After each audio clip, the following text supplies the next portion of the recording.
ये शायद अब तक का सबसे वफादार खजाना तस्कर था। उसने 8,000 रुपए का सूट खरीदा और सुबह सुबह जेल के बाहर आकर खड़ा हो गया। वजह सिर्फ इतनी थी कि उसका दोस्त आज 10 साल की सजा काटकर बाहर आने वाला था। जैसे ही जेल का दरवाजा खुला, रवि बाहर निकला। अर्जुन उसे गले लगाने ही वाला था कि तभी उसने देखा उसकी पत्नी और बेटा भी वहाँ पहुंच चुके हैं। अपने दोस्त को परिवार के साथ देखकर अर्जुन सच में खुश हुआ, लेकिन तभी पुरातत्व अपराध शाखा के अधिकारी विक्रम की गाड़ी वहाँ आकर रुकी। उसे तुरंत महसूस हुआ कि कुछ गड़बड़ है। घर पहुंचने के बाद रवि को सबसे बड़ा झटका लगा। 10 साल बाद भी उसका घर पहले से ज्यादा टूटा फूटा था। हालांकि दीवारों पर बेटे के जीते हुए पुरस्कार और सर्टिफिकेट्स लगे थे। उसे याद आया कि 10 साल पहले अर्जुन ने वादा किया था कि अगर वह सारा दोष अपने सिर ले ले तो उसके परिवार को कभी कोई परेशानी नहीं होगी। लेकिन घर की हालत देखकर उसके मन में ठंडक सी उतर गई। तभी उसकी पत्नी एक बैग लेकर आई। उसमें पूरे 92 लाख रुपए थे। उसने बताया कि ये पैसे अर्जुन ने सालों में भेजे थे और उसने उनमें से 1 रुपया भी खर्च नहीं किया। यह सुनते ही रवि का गुस्सा काफी हद तक शांत हो गया। उसे समझ आया कि अर्जुन ने अपना वादा निभाया था और उसकी पत्नी ने भी हर मुश्किल में परिवार को संभाले रखा। परिवार अभी साथ बैठकर खाना ही खा रहा था कि दरवाजे पर दस्तक हुई। 2 पुलिस अधिकारी आए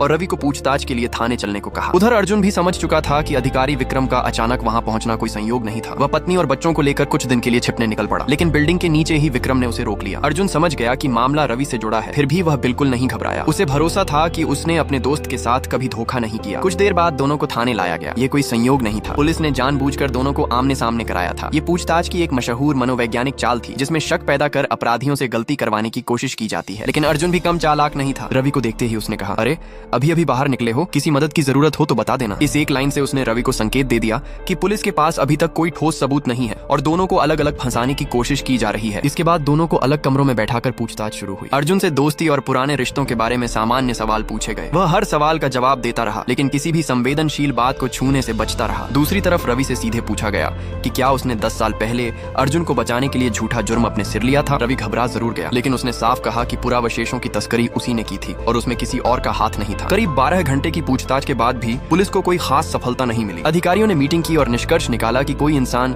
बिना किसी बड़े कारण के 10 साल तक किसी और का जुर्म अपने सिर नहीं ले सकता। दोनों के बीच जरूर कोई समझौता हुआ था। अगली सुबह पुलिस रवि के घर पहुंची। वहां दीवारों पर लगे बेटे के सैकड़ों सर्टिफिकेट्स देखकर अधिकारी भी प्रभावित हुए। उन्होंने रवि की पत्नी को समझाया कि असली जिम्मेदारी सिर्फ परिवार पालना नहीं, बल्कि बच्चों को सही और ईमानदार रास्ता दिखाना भी है। कुछ देर बाद पत्नी अपने बेटे और पैसों वाले बैग के साथ थाने पहुंच गई। जैसे ही रवि ने उन्हें देखा, वह बेचैन हो उठा। तब पुलिस ने उसे बताया कि भले ही वह पहले ही 10 साल की सजा काट चुका है, लेकिन अगर उसने जानबूझकर किसी अपराधी को बचाया है तो यह अलग अपराध है। उस पर फिर से मुकदमा चल सकता है और उसे दोबारा जेल भी जाना पड़ सकता है। साथ ही अर्जुन द्वारा दिए गए सारे पैसे भी जब्त किए जा सकते हैं। ये सुनकर रवि पूरी तरह टूट गया। उधर अर्जुन को लगा कि वह एक बार फिर बच निकलेगा, लेकिन जैसे ही वह मुस्कुराते हुए थाने से बाहर निकला, अधिकारी विक्रम ने उसके सामने गिरफ्तारी वारंट रख दिया। उसी समय पुलिस को एक और बड़ी सफलता मिली। रवि ने पूछताछ में गिरोह के एक अन्य सदस्य करण का नाम बता दिया था। करण पहले ही नकली पहचान पत्र और बड़ी रकम लेकर शहर छोड़ने की तैयारी कर चुका था। रास्ते में उसने एक वांटेड पोस्टर देखा और अचानक उसे एहसास हुआ कि अर्जुन ने उसे दूर भेजने की इतनी जल्दी क्यों दिखाई थी। उसे समझ आ गया कि पुलिस अब पूरे गिरोह के पीछे पड़ चुकी है। लेकिन तभी उसे फोन आया कि अर्जुन गिरफ्तार हो चुका है। फोन कटते ही उसने गाड़ी रुकवाई, साथी को बाहर भेजा